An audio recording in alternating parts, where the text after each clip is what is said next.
ginagawa ng mga karamihan. Pang madalian na hijab. So, ilagay lang natin. May light na isang pin dito. Tapos ilalagay lang natin ng gano'n. So, ganyan yung atake niya mga sisi ko. Lagyan lang natin siya ng pin dito and then dito. Magkabilaan. Tapos ayusin lang natin yung dito. Ayan, nalagay ko na yung pin. Tapos itong dulo, dito lang siya. Tapos diba ito makalat masyado. Parang so ito yung gagawin natin dun sa dalawang na close pin. Kasi pag open pin, hindi natin mamalayan matatanggal siya. Kailangan talaga yung close na pin.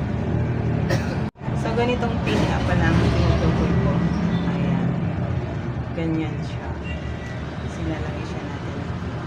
Para pag yumuko tayo, hindi ito nadadala pag with explanation. Wait lang. So, ganito nga yun mga sisi. Dapat para malinis talaga siya tignan. Parang may ano-ano lang natin siya ganyan. I-twist-twist. Parang may wave na atake. Wave pang-pang. Para naman may design. Ganyan. Tapos ito, diba, ito yung pinaka sa gabal sa lahat. Tapos ito, mga sisi ko, ilagay lang natin siya dito. Tapos,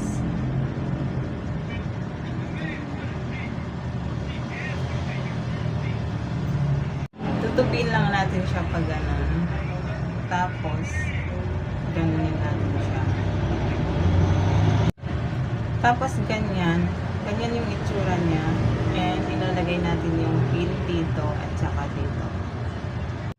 So, ganyan yung final and finish na siya. Ganyan nga pala siya sa likod. Ayan. Tapos ito sa kabila. So, diba, ang ganda tingnan ang ladies. Napakadali and simple. So, ito yung basic na ginagamit ng karamihan.